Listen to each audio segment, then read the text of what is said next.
Goshawks are one of the fiercest predatory bird species out there. They do not make good pets. Curious about what it would take to train one? Stay tuned to find out.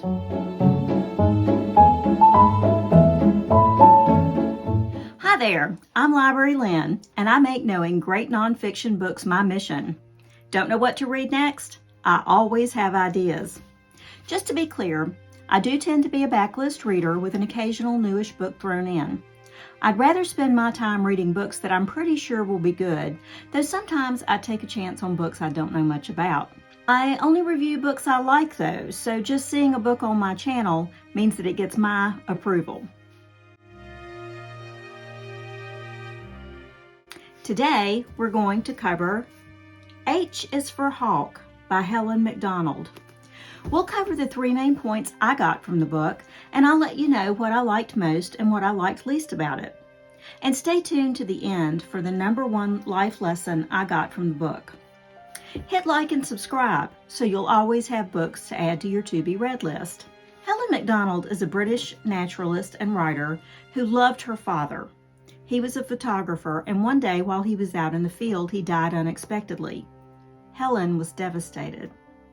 Maybe you know what it's like to have somebody you love deeply ripped from your life unexpectedly. It can be excruciatingly painful and disorienting. So what do? How do you cope? As a child, Macdonald had been obsessed with hawks and falcons, and her father supported her interest by providing training for her. After his death, she was already a trained falconer, and she felt compelled to take on the training of a young goshawk that she named Mabel. Her attempts took her back to a book she had read years before, The Goshawk by T.H. White. You may know T.H. White as the journalist who also wrote The Once and Future King and The Sword and the Stone. In The Goshawk, White writes about his unsuccessful and even brutal experience trying to train a young goshawk.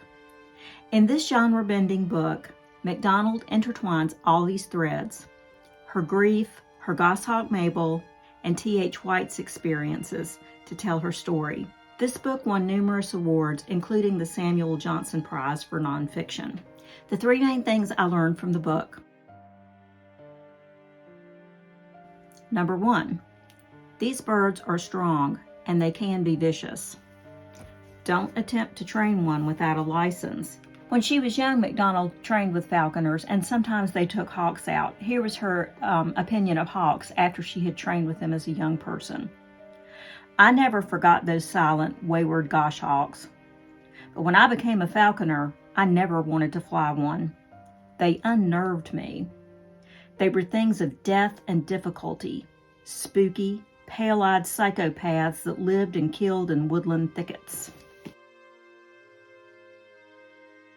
The second thing I learned from the book: T.H. White was a complicated man. He was a top-notch journalist and a very good writer, but seeing his experience attempting to raise his own goshawk was painful, especially as Macdonald explained why the raptors should be treated in specific ways to lower their own stress and fear. Without meaning to, White tortured his bird. Macdonald speculates that, like her, White was using his bird, whom he called Goss, to understand parts of himself that were troublesome. He was a lonely gay man in Great Britain in a time when to be homosexual was illegal. But Macdonald understands that she's using her Mabel for basically the same reasons: to cope with her grief and to feel connected to life again. And in her defense, she made every effort to get it right and to train Mabel in the way that was best for her. The third thing that really stood out to me about this book, it's not something I learned from the book, but it's something that stood out to me. Grief is hard. Most of us already know this from experience, but Macdonald really gets it across. Sometimes you need help to get through it. Macdonald really lavished love on her goshawk.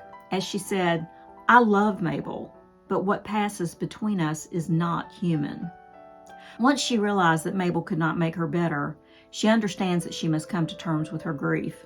As a first step, she visits her doctor. Here's what she says about that on page 223. "I have scared myself. I go to the doctor, I drive to the surgery with no hope of rescue, but I can't think of anything else to do. The doctor is a man I have not seen before, small, dark-haired, with a neat beard, red braces, and a crumpled cotton shirt. He sits behind a wooden desk. "Hello," he says, "take a seat." I sit on a chair. I look at the desk. It is oak. I think of winter trees.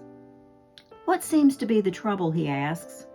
I say I think I might be depressed, that some things have happened over the last few months. My father died. Of course, the drugs the doctor gives her can't get rid of her grief, but it is a first step. After that, she finds the courage to take the extra steps she needs to find out how to truly heal. What I liked best about this book? Honestly, I liked learning about the goshawks. Ever since watching Alfred Hitchcock's The Birds when I was a small child, I have been terrified of birds of any size, but I'm especially afraid of huge birds and predatory birds. Macdonald, despite Mabel's sweet, old-fashioned name, does not make her hawk seem docile or sweet or affectionate or tamed in any sense. Throughout, Mabel is a terrifying mystery, but she's still beautiful and wild and true to her own nature. What I liked least about the book? The descriptions of how T.H. White tried to train his goshawk were painful for me to read. And he cared for his bird too, but he was following bad advice in the training. He was following old advice from the Middle Ages. He also had a serious problem with alcohol. As a result, both he and Goss suffered terribly.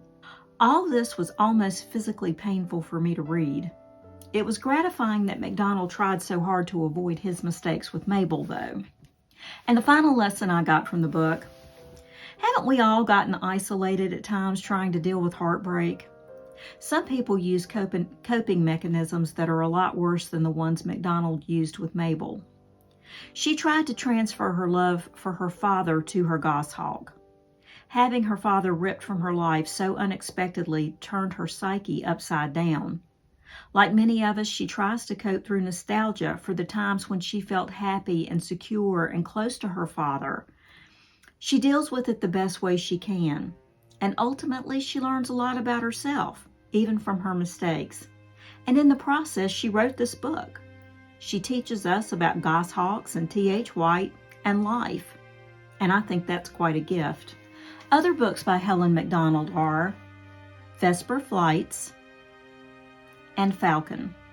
For more worthwhile nonfiction books to read, hit like and subscribe so you will always have fresh ideas. And if you would like great books like this at your fingertips, check out my book, Library Lynn's curated collection of superlative nonfiction.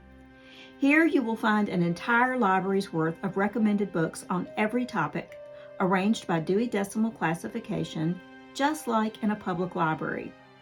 You will find links for H is for Hawk and my book in the description box below. If you use my link, I'll get a small commission from your purchase, which I would appreciate because it helps me out a lot. And finally, share this video with your book-loving family and friends. Until next time, happy reading.